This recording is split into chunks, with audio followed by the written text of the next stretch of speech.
देखा पाइबे मल्लिका जितेबाला मेघा को जाए कहते जे अंशु आद्या को नहीं बाहर को जाइए आउ से माने बाहर लंच कर रोमांस कर घर को फेरबे एक कथा शुणी मेघा को राग लगुच आउ से अंशु को कॉल कर अंशु एत कॉल को रिसीव करेनि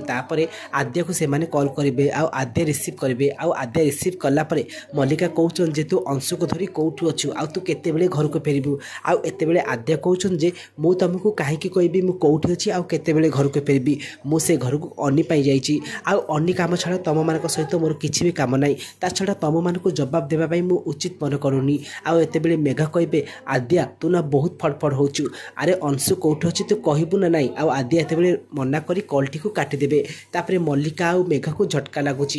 मल्लिका कथा शुणी मेघा कहते आज जिते अंशु घर को फेर आज घरे आद्या रही मु रही तो फ्रेंड्स आपण कौन लगुच मल्लिका कथा शुणी मेघा कौन एमती प्रोब्लेम कर जहाँफल आद्या घर छाड़ी चली देखा चाहूँगे आम यूट्यूब चैनल सहित जोड़ी रुहतु आज वीडियो भल लगी वीडियो को लाइक करने सहित आम चैनल को नुआ सब्सक्राइब करेंगे।